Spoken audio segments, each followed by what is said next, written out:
una uhakika serikali haifilisiki. Watakuwepo waliochapa kazi wameenda, unajua tu kazi inaendelea tu.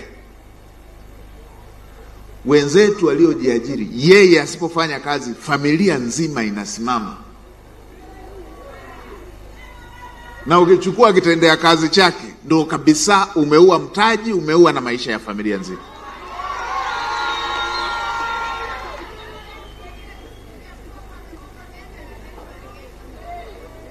Ameniongezea mama, unakuta na anadaiwa marejesho, umeua na nyumba yake.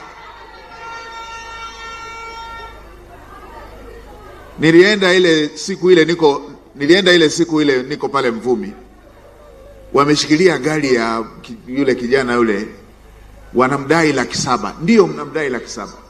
Sasa wameshikilia gari ya thamani ya milioni 25. Unashikilia gari ya milioni 25 kwa kudai 700,000.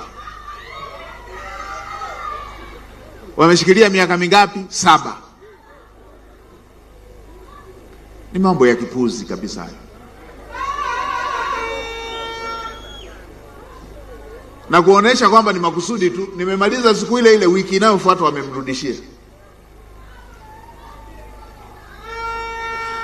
Haya mambo ya kushikashika, kamata ya kushikilia vitendea kazi, shikilia mali ya mtu,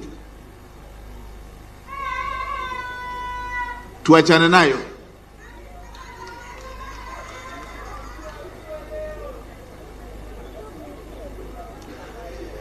Uchumi, na bahati nzuri mimi taaluma yangu ni uchumi.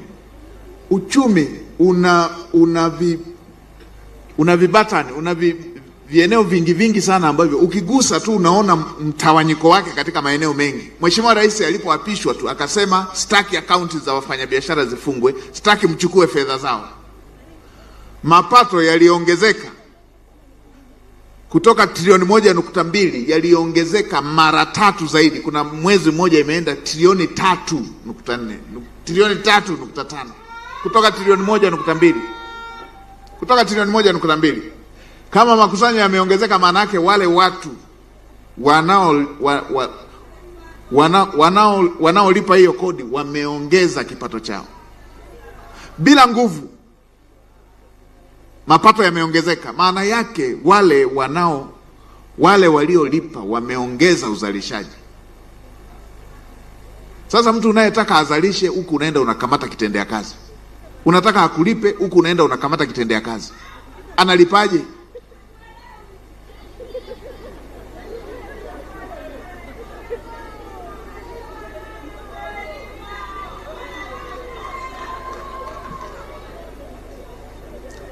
Jana nilipita pale Kondoa, sijui ni uchunguzi wa aina ipi ule, kwamba wamemtuhumu wizi, wameenda wamechukua mashine yake ya kusaga,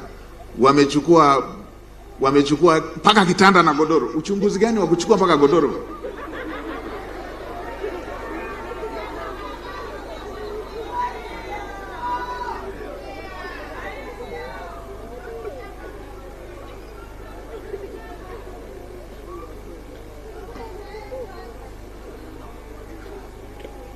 Sasa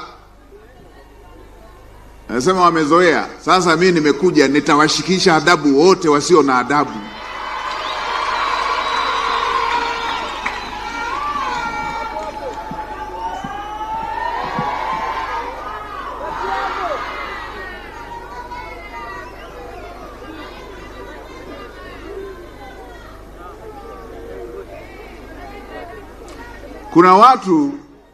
Kuna watu mpaka wanafika serikalini, mpaka wanafika kwenye ofisi, mpaka wanafika kwenye wanashika nafasi, hawajui maisha ya Watanzania,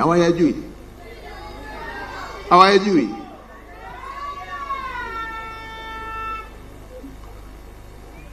Tujifunze maisha ya watu wetu yakoje, tujifunze.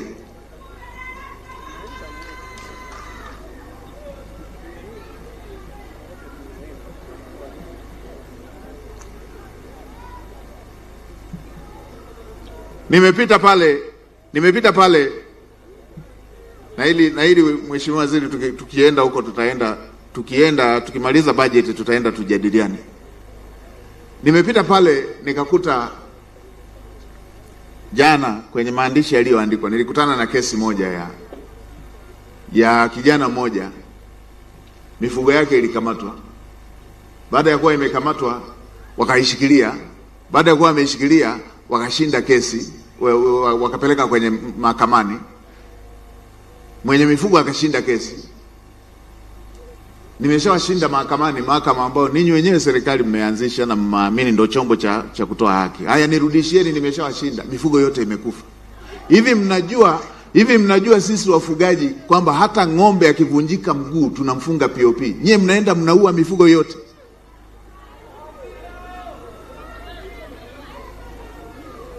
Mnaua yote mifugo.